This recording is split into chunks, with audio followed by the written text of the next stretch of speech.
Welcome to Mac and Blue, where we introduce you to who is building Arizona, bringing you the people and businesses that shape the landscape around us. From economic development and developers, underwriters and lenders, architects and engineers, to the very builders and suppliers that bring it all together. Now let's join our hosts, Robert Johnson and JJ Levensky, aka Mac and Blue.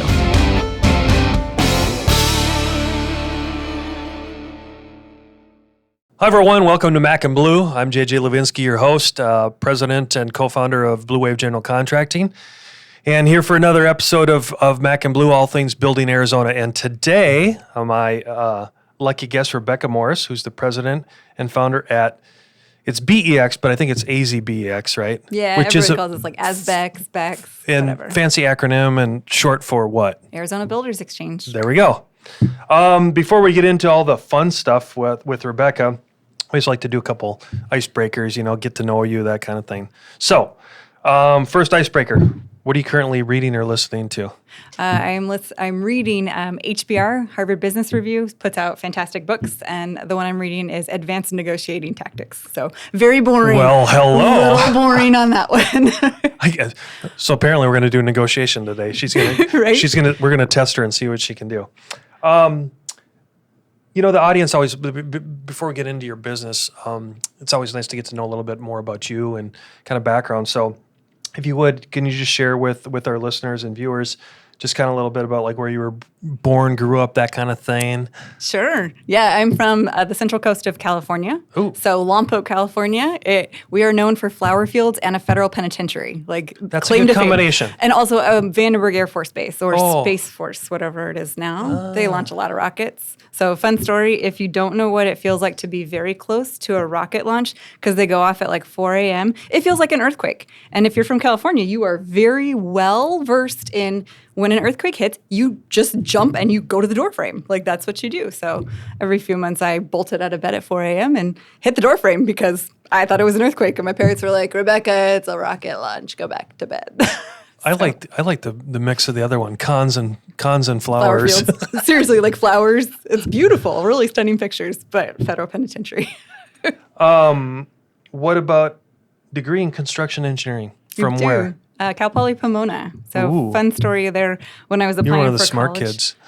I was really good at my core subjects. I'll admit I passed with a D+ in music appreciation. That's all right. Sean made it this far in life as a production guy, so it's good. D+.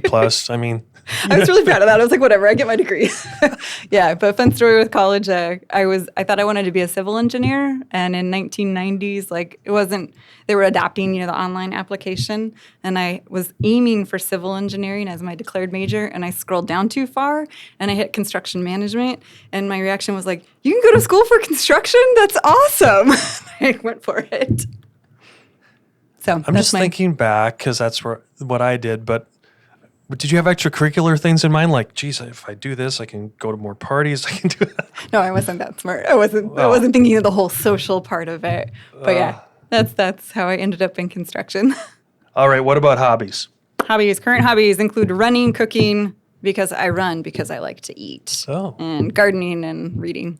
Good. So married and kids? Married and kids, yep. Any that you'll claim? Yeah, actually. Oh, good. All 3 of them. Oh, good. Well, if the kids are listening, Mom still loves you, so that's good. Tell me about the car. That's interesting. The car, the 1968 Yeah, Mustang. so just so everyone knows, she still owns her first car, a 1968 Mustang, but I love the little tagline. She's bought it twice now. Oh, yes. So when I was 15, my typical California teenager, Dad, I want a car. My dad's response was always, get a job. He's like, I'm 15 years old. I'm like, Dad, I want a car. He goes, great, get a job. So I did. I worked when I was 16. I worked a lot for a 16-year-old over the summer. I was working 3 jobs. 2 of them were for my parents, and then 1 job that I actually had to get myself. And my dad found at our mechanic's place a 1968 Mustang. And he talked to the mechanic, and he ended up buying it, and I had to pay him every single paycheck of 3 jobs, and I paid it off in 4 months or so. And so cool, I had a 68 Mustang. And then, I moved off to college, and I asked my dad if I could keep the Mustang there because I had another car by then. And he goes, yeah, sure. And then about 5-6 years ago, I was like, Dad, I want my Mustang back. Or he told me, he goes, Rebekah, we're going to sell the Mustang. I was like, but that's my car. Well, that I own it. Yeah, but I want the Mustang, Dad. Like, you can't do that. And he goes, well, I put a lot of work into it. So if you want it, I'm going to sell it for $15,000. He goes, I'll deduct whatever you already paid for it. And I was like, really? So I paid him the balance of the $15,000. So I paid for it twice. So you just answered my next question. So out of the youngest of 6 kids, Rebekah's definitely not the favorite from mom and dad. Certainly not. I think I lost that a long time ago. It's like, oh, geez, if dad's making right? I'm horrible. Thanks, Dad. I'm horrible. But no, I still have it. His name is Sam. He's Bleu Coupe 1968 Mustang. Great car. I love it. Are you going to do anything more with it? Or Absolutely. Is it good? Oh. Yeah. Okay. Yeah, I mean, it's a classic car. It hasn't the color hasn't changed. It's more of like a retro stock, replacement stock everything. So we're not souping it up. We're going to kind of keep it like true to its, original intent. That's cool. Yeah, it's a classic. Like, you got to keep those things. All right. So thank you for that background, by the way. Before BEX, I mean, you had exposure in the construction field. So what's the Reader's Digest version of how you had gone from college to before BEX? Sure. Yeah, I worked for a contractor. I worked for Turner Construction. Oh, the big boys. Yeah. Yeah, I worked for Turner. And then kind of my origin story of the company is in the Great Recession. I was moving cross country. I was moving from Oregon to Phoenix. Oh. And I didn't really have a job lined up in late 2009. It's not the best time to not have a job in construction. And so I went to Turner. I was like, hey, I'm moving to Phoenix for family. Like, that's the decision I've made for my life. I'm making this move. And I said, do you have a spot? Like, you have an office in Phoenix? And they go, no. Late 2009, they're like, we're laying off our own people. We're not taking a transfer. And I was like, oh, okay, awesome. I'm a young single mom at the time. And I was like, awesome, this is going to be great. Okay, well, I'm moving. So I had this idea. I read something similar up in Portland. It was the Daily Journal of Commerce. I read that and I was like, I want that for Phoenix. I was like, I need to know what's going on in the market. Like, I like construction. This is my industry. So I said, all right. And I looked around. I couldn't find anything. I found like bid sources. I found the Business Journal. I couldn't find anything market, my industry for this market. And I said, okay, well, what if I did it? Like, all right, well, if I want to read it, maybe somebody else does. So my go, no-go decision went something like, all right, what's the worst that can happen? I will give it everything I've got. I will blow through my savings. And if it fails spectacularly, then I will know who's got the work, and I'm going to go hit them up for a job. I was like, all right, well, if that's the worst that can happen. Pretty smart. Pretty calculated and smart move for a D-plus student. Right? Yeah. So I just went for it, and I was just too dumb to give up. Like, overall, like, it was hard. You've started a business, like, these things. Yeah. It's very hard, and I just would not give up on it. So here I am 13 years later, and we're still at it. Now I have a staff of 12 and 3 service lines, and I love it. Oh, wow. So it's fun. So, again, I'm going to ask a bunch of questions that might seem naive and obvious, but I try to ask the questions like I was listening and just getting to meet you. So how is what you created different than like the Dodge or, the bid platforms that are out there, by the big boys, McGraw-Hill and the Dodge and things like that? We're right and we're on time. Okay. You're right and you're on time. That's all. I love it. All right, there you go. Check. Interview's over. Right. Well, that's the mantra, right? It's not as simple, or it's not overly complex, right? We're just trying to tell people, hey, here's what's going on. And when you're trying to tell people information in this world and this market where we're trying to provide business opportunities, all you have to do is be right and be on time. Like, don't be late and don't be wrong. So novel concept in today's world, right? That's the mantra. We stick to that. So, I think a lot of people only think of these platforms as, and I want you to kind of go a little deeper because, again, of the select audience here, is typically it's the contractors, subcontractors looking for the leads. But I think, correct me if I'm wrong, when you set out here, you were looking for the entire AEC community. You're a little bit more holistic in your view, correct? And can you dive a little deeper of what you've done in that capacity? Sure. Yeah, I mean, we've heard that, like, be early, like, get us information earlier. That gets us a better chance at getting the work. So we just constantly look for new ways and get better at our sources and our tools and our toolkit just to get earlier. So, we have actually, the magazine side especially, almost 30% of our readers are design side. And that was not what I set out to do. Say that again. Nearly 30% of our readers are design folks. So architects, engineers, and subconsultants. Interesting. On the design side. That's a huge percentage. Like, I didn't set out. My background is contracting. I'm a general contractor by trade, or before Bex. And I didn't think that I would be able to hit that, but that's really kind of just how it's evolved. So a huge chunk of our readers are design. So what else? Keep going down that path. What else have you found interesting in some of the analytics that you're discovering about what you've done? That's a tough question. And there's so much data there. It's just like, where do you go? It's interesting to see just the types of firms that subscribe. So about almost 40% are general contractors and subcontractors. Okay. And the last 30% are anybody that markets to construction companies and design side companies as a target market for them. So banks, insurance companies. See, I think that's the interesting one. Well, just because I've seen that change as well. It seems like even on whether it's this podcast, the social media that we're all on, it's that other 30% where it's the fringe, the people that we, 10 years ago, 5 years ago, we wouldn't have considered why this is important to them. But let's be honest, it's BD, it's sales, it's revenue, it's all those things important. that lead to it. Go back to the transformation from 2015 to 2016, if you can let the audience know, like what you did then and then kind of the transformation the year after. Sure. Yeah. In 2015, we started doing events, so in-person industry events. Those are awesome. We love events, right? There's a chance to get to people, to actually talk to people in person.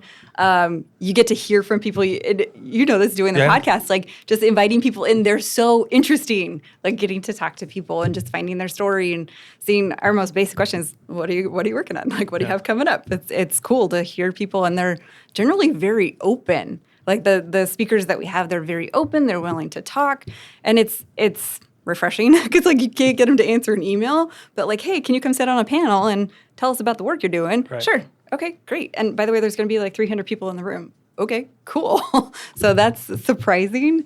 And then in 2016, we launched DATABEX, which is it's an online searchable platform for all major construction projects in Arizona.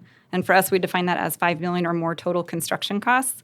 That one we take a lot further than we can in the magazine. The magazine, you might get half a page. That's like 300 words plus a little picture and short little, who's on the job, we call it. Who's the owner, the architect, and the prime general contractor. That's all we got in the magazine. The database, we go much further. We pull all the documents from all the cities. We pull plans and specs. We pull staff reports and everything we can get our grubby little paws on, do full contact information, timeline information, and just keep it up to date. So right now we're tracking 2,900 active projects in Arizona, valued at $5 million or more total construction costs. 2,900. 2,900. Active means some stage of planning, design, or construction. I think it's interesting. So, and before we came on the air, I was talking to Rebekah that, full disclosure, I think I've intended to go to your event at least, I don't know how many different times, and every day it seems like, oh, no, I got a meeting I need to attend to. But I know just your most recent one, what was it, like 2-3 months ago? Didn't you have a big one just 2 We had a big one. We actually had to add 2 dates, yes. So January. Yeah, because I remember everyone, JJ, are you going? I'm like, what day? Oh, I'm like, no, I'm booked solid. But I had naturally tons of colleagues and a lot of people that have actually been on the podcast that were there. And I heard nothing but rave reviews about that last one that you did. Excellent. I think it was down at the convention center, was it not? It was a Heritage Center. Heritage Center, So sorry. Kind I of didn't get it right. No, you're fine. It was cool. It was if you've never been to the Arizona Historical Society, the Heritage Center is kind of cool. Yeah. It's kind of a theater style, not a massive venue. It's like 275 person Isn't that the one capacity. right here in Tempe? It is in Tempe, Yeah, yeah. so where we're at museum. the studio here, it's just literally down the street here on 64th Street, I believe. Yeah, somewhere right around there. Yeah. It's a cool spot. Shoot, I got tangent. Back to the 2,900. How do you find, I mean, trade secrets here, but I think everyone's really interested. How do you track all the private stuff versus the public? Like public's easy, right? Public is easy. How do you get your grimy claws and tentacles into all the private stuff? Oh, yeah. Well, I don't mind telling you because, first of all, it's so hard and it takes so much effort. I don't really worry too much about giving away a little bit on that one. I mean, I have 6 full-time researchers. That's all they do. I have 3 public, 3 private. Keeps them on Red Bull and some other extracurricular drugs around the office. We buy a lot of lunches. I stop at Crumble Cookies all the time. No, I'm just kidding. Yeah. At the end of the day, we rely on documents. So we are one of the heaviest public records request agencies in the state. Okay. So public records are a huge part of it. We want documents because we don't rely on rumors. The other thing is just treating people well and becoming known in the industry. It's a little bit of a branding thing. We just ask. Ask questions, develop a network, develop our resource or our sources, and treat their information fairly. We're very upfront and honest about, like, why should I tell you that?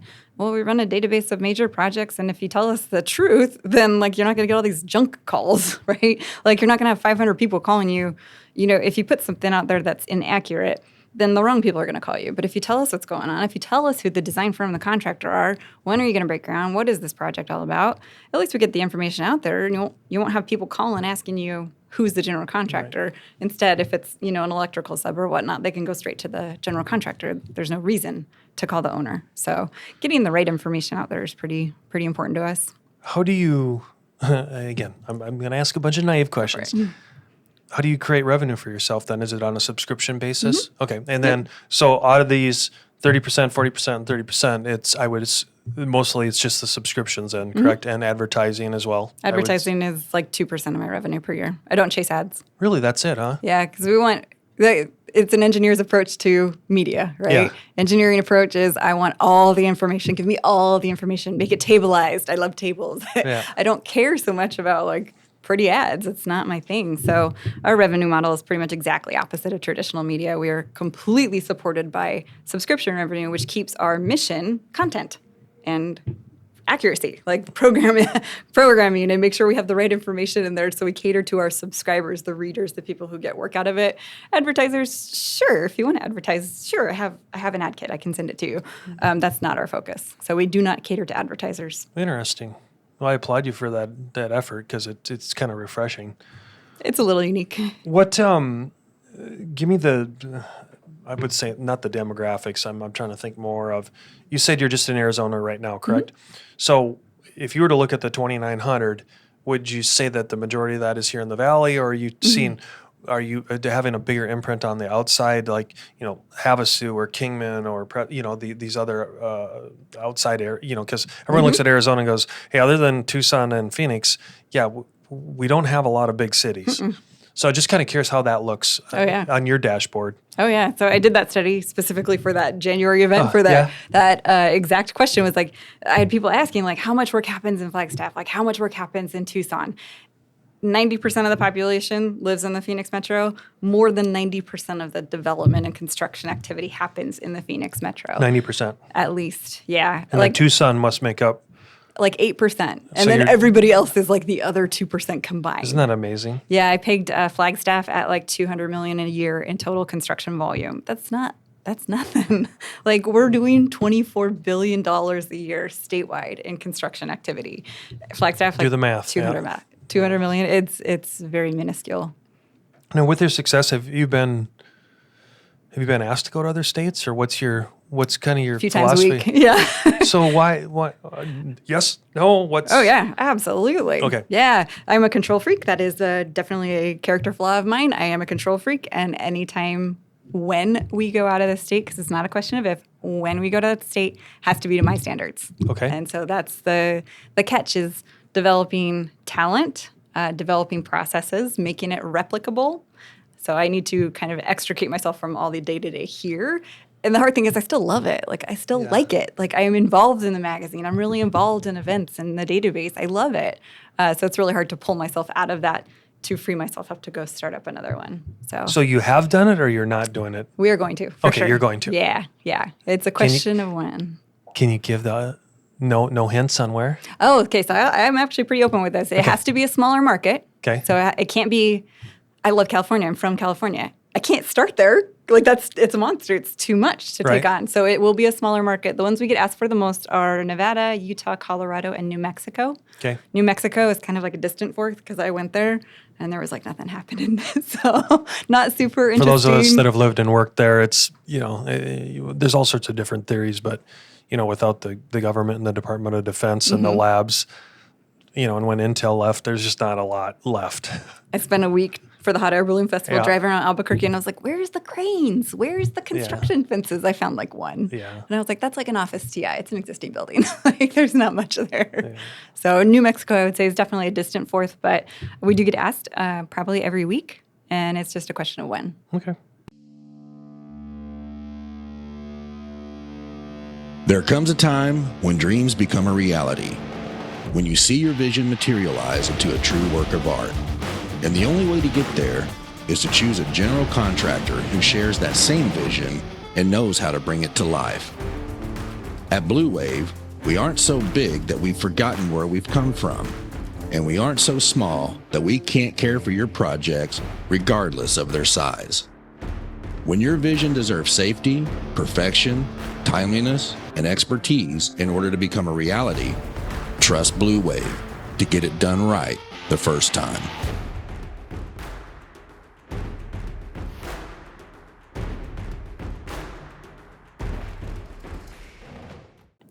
Go back to when you say the magazine.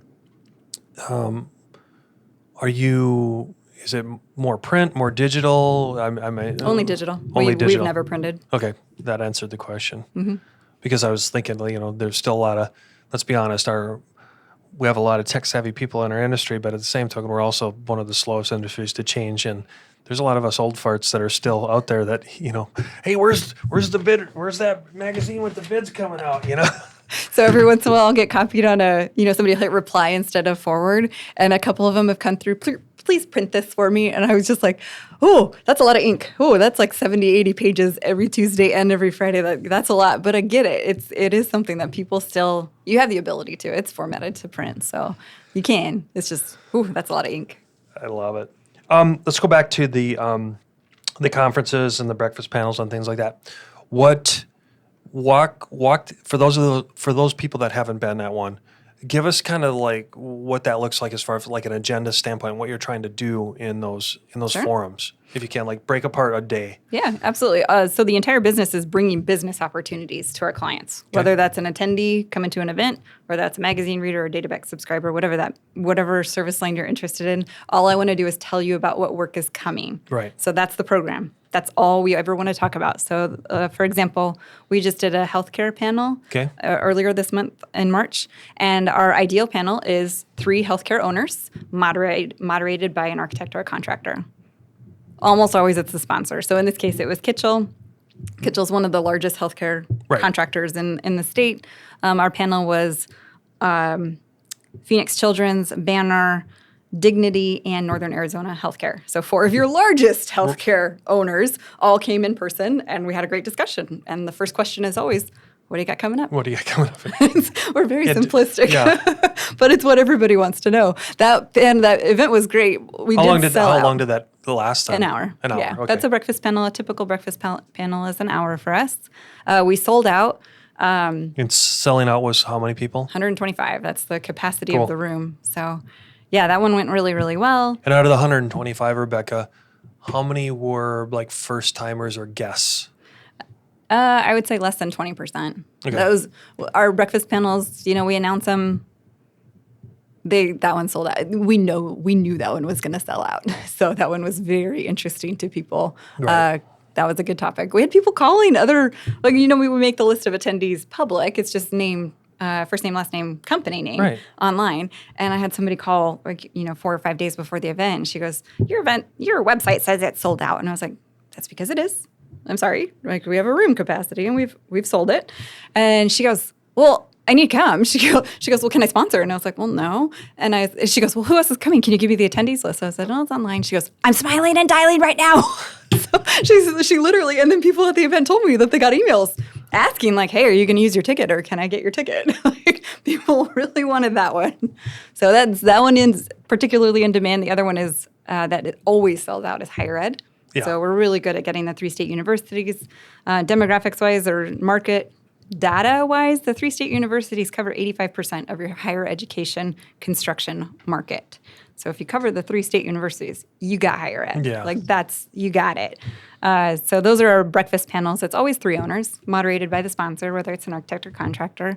That's very typical for us. Our larger conferences, we have a couple different styles. So the Public Works Conference and the Private Development Summit. One is all private development. Obviously, we're going for owners. Again, we just want to ask owners to sit on our panels and to give us updates on what they're working on. Public Works, same thing, just the public side. So on the public side, do you end up working with some of those organizations that, do you co-sponsor that or do you have them come in? No? Okay. No. There's for up till today, that's all. Just Well, I'm thinking always like been an us. ASBO or something like that, with the school. No, they do their own. Okay, Yeah. got it. Schools have not been the greatest speakers for us. We always want to, because the ideal speaker for a K-12 speaker Yeah. is somebody that has a big bond on the ballot. True. Like, that's who I want. I want you to talk about what projects you're going to fund if this bond passes, but because it's an active bond election, they never ever want to talk to us. Well, and So- without splitting hairs here, with Arizona, the charters and all that next level down, that's typically where most of the spend and the growth has been. Not saying that those large, like you said, the big little large one. I think the last one was. Don't quote me for the audience if I screw this up, but like when I think it was Chase built the one out on the west side. What was that? Oh, high school? Yeah, the $80-90 million one. I mean, that was the last Very large large. one that I remember, Agua Fria or whatever it was called. And so, when you have that kind of market share in Arizona, it's tougher. I get it. I get it. So, so on that though, with that kind of success, what do you want to do with it, Rebekah? Are you going to expand on it? What's kind of the goals? I love the 3 service lines that we have, the magazine, the database, and the events. They work well together. They kind of feed each other.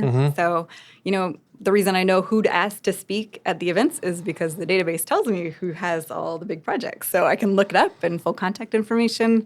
The magazine helps us market. The magazine gets to a pretty large audience, so we market our events in there. So they all kind of work together. And the goal is to just replicate it. I love my 3 service lines. I'm not changing those unless the market tells me that we need to make a change. I will listen. Hey, listen.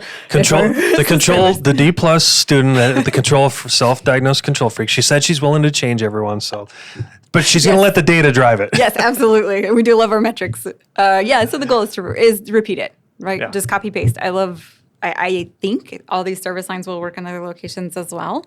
They'll just have probably different splits on revenue and contribution towards the business. So. Have there been any specific asks of you out of the event thing, as far as back to demographics? Like, have any of these 3 groups said, Rebekah, on your next event, do X? Like, have you seen anything really come out? Like, I guess where it's a leading question. Okay. Yeah. Like the TSMC and all the semiconductor, all that space. I would imagine that is one that we everyone's covered that one asking for. extensively. Yeah, sure. okay. Yeah, we covered TSMC came to speak at one of our private development summits. Okay. And then a separate LMS, like one of those breakfast panels, we had the whole team secured or that's designing and building it. That was the whole panel. So yeah, that's been covered pretty well. Okay. Sorry. you're Behind good. the times as usual. That's what happens when you're overextended. You're a control freak and I'm overextended. You're not supposed to know everything about everything we do. That would be ridiculous. That's why I'm here as a host, right? I got to ask all the questions. There was one other thing I was thinking about with the events. For all of us people that like more of the social hour thing, have you ever done more of like a happy hour one versus just breakfast? Or tried it. It didn't go good. Didn't go good? Nah. Okay. We're not the best at throwing Liability. parties. No, liability is fine.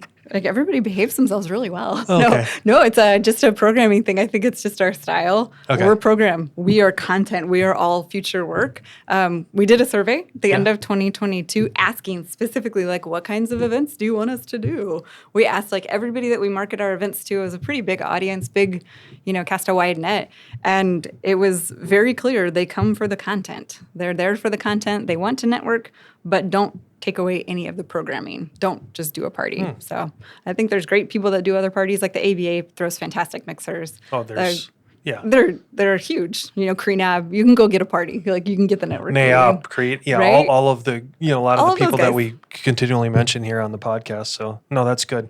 I think that's an important thing that you just keep hitting on the content and the programming because, like you said, stick to what the analytics tell you, right? Mm-hmm. If it ain't broke, don't fix it. We are very focused on what we do well. What else would you like to share about your organization with the audience? Yes, we've talked about the kind of the granular thing, but what Sure. what about? I don't know what's out there for you and the company in general. The most interesting things is kind of what's happening in the market. Okay. So we always track that.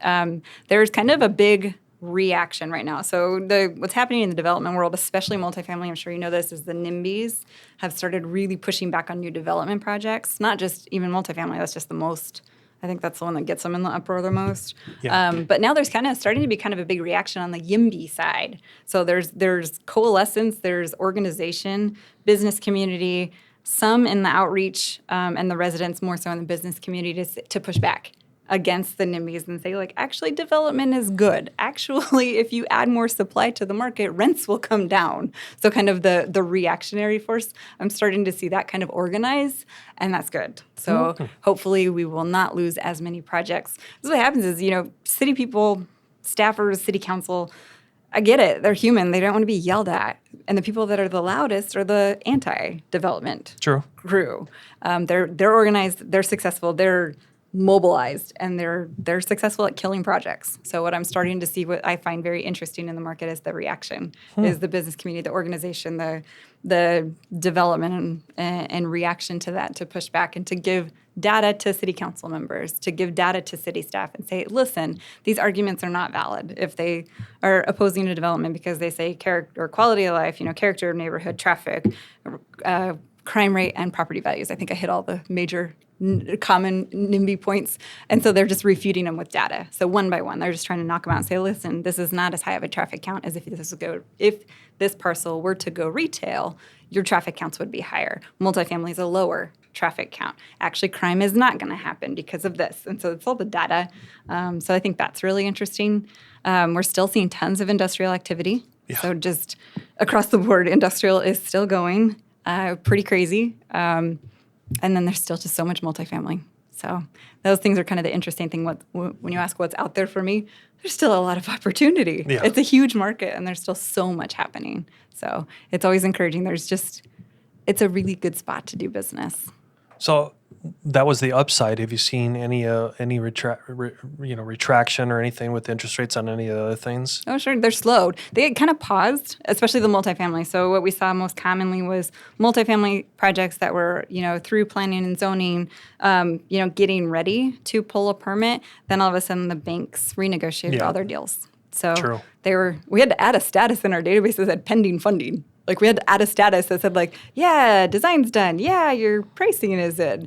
And we're going to pause until we have a better capital stack, or, the whole financing deal had to be put together again. So that's what we saw. Those are moving forward. So very delayed. Construction is not as fast as it was. But, yeah, it's still moving forward. So it just kind of hit me that there's another question that everyone wants to know, and that is results. So you do all this great work of this is what's coming, and then everyone out here, whether they're bidding, negotiating, whatever, and then the results. Everyone wants to know, hey, what happened? How are you involved in any of that data collection and dissemination back to those people so they feel like they're getting, back to what you designed for, is to give them data, give them information so they can make informed decisions about their organization? Sure. What does that look like? So bid results and project awards is one section of the magazine. Every Friday we collect them. So I think we had 58 in last week's issue. Okay. So just a collection of who was awarded what work. Where did the bid results come in? Those are so fun. I'm nosy. I'm so nosy. No, please. But it's a collection of bid results. So engineer's estimate compared to all the bids. So you can see how many bidders are pursuing a single project. You can see where the low bid came versus the engineer's estimate.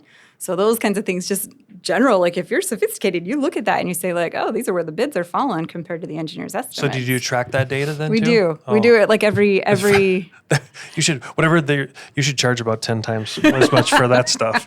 Right? That stuff is good. Yeah, what I will say is the engineers have gotten very good, and I think they've been good at letting their ownership know prices are going up. Construction costs are going up. So what we don't see is this massive disconnect. It's not like the engineer's estimate is $1 million and the low bid is like $4 million. Like, engineers' estimates have come up. So they're matching the market, which is what they're supposed to do. Right. So a lot of credit to the design side. Like, they're staying on top of things. So by the time we see engineers' estimates, the low bid is pretty darn close. They're not significantly over. No, that's good. Anything else that you and your staff are trying to, like, if I was to go out 2 years from now, what are your big, hairy, audacious goals of BEX? The business goal, it is the expansion. Okay. So that's been there for a long time. I almost hesitate to say yes, we're going to expand, because it's been a goal for a long time. It's definitely the BHAG is to expand outside the state. Yeah, good for you. Has AI or any advanced technologies come into play with what you're doing?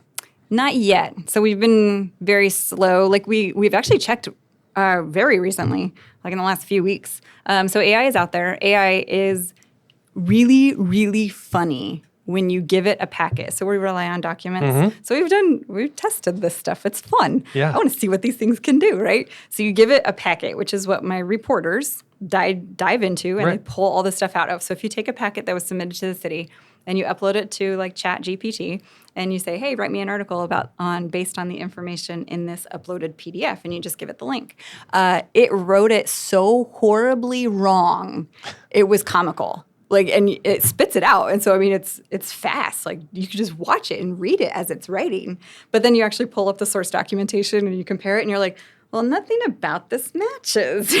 So it's entertaining. It does great with some things, but, writing an original piece, you actually need like an actual person to look at it and say, like, this is a multifamily project. Here's the address. Here's the unit counts, all this other stuff.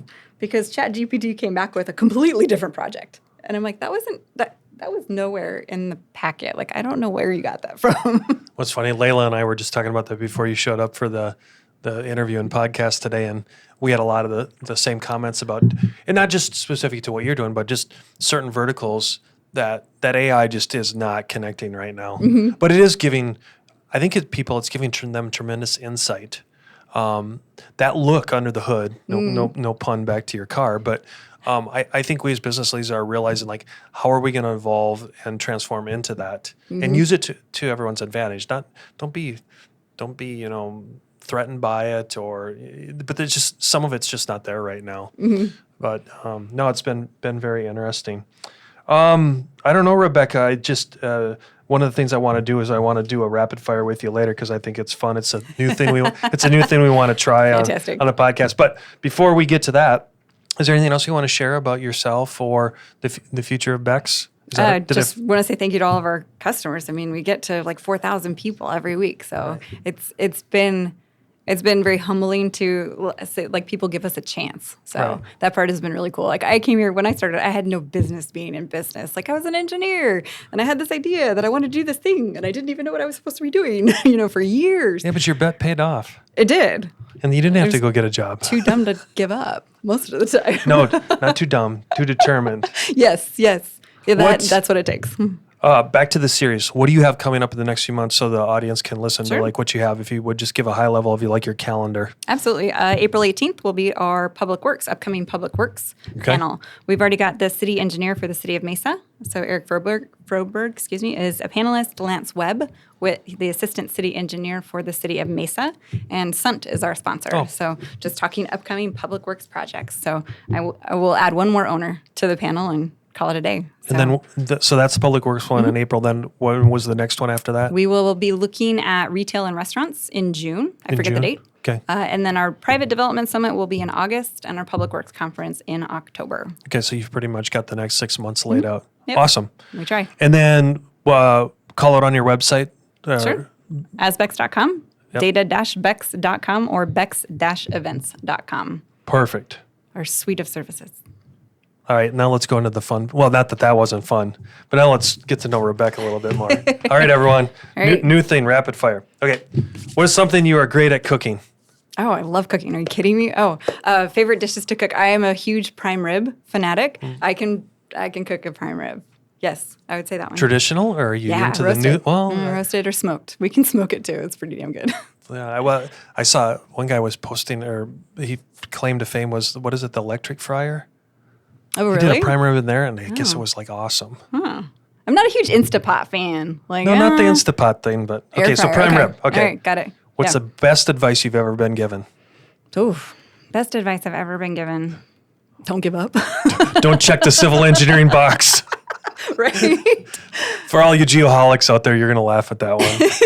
That's another podcast. Right, it is, and I know them very well too. You know Kent and Sean. Yeah. Okay, so I love that one. If you could eliminate one thing from your daily routine, what would it be and why? Do I have to work out? Like, I work out. I've been really, really disciplined. She's running to eat. Come on. That is true. If I didn't have to, that'd be awesome. But I really like food, so I'm not willing to give up working out. You seem like you're energetic. You can do it.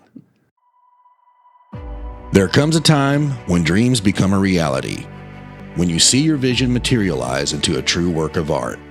And the only way to get there is to choose a general contractor who shares that same vision and knows how to bring it to life. At Blue Wave, we aren't so big that we've forgotten where we've come from, and we aren't so small that we can't care for your projects regardless of their size. When your vision deserves safety, perfection, timeliness, and expertise in order to become a reality, trust Blue Wave to get it done right the first time.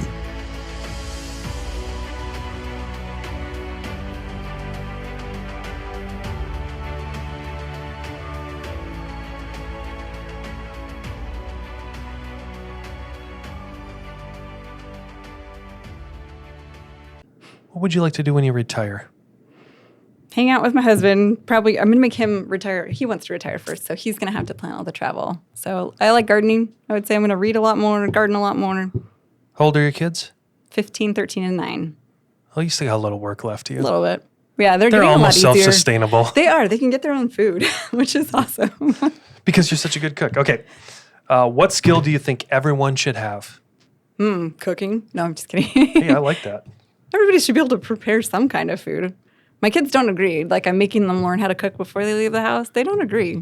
I'm like, well, listen, you're not living on ramen and mac and cheese like for your whole life. Next. I think you already answered this, but maybe there's another question or another one you could come up with. What are you reading or listening to right now?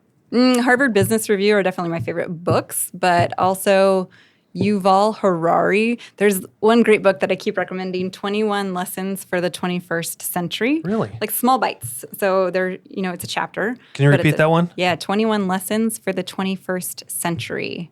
Okay. And it's a collection of 21 chapters. And AI was one of them. And I read the book like 4 years ago.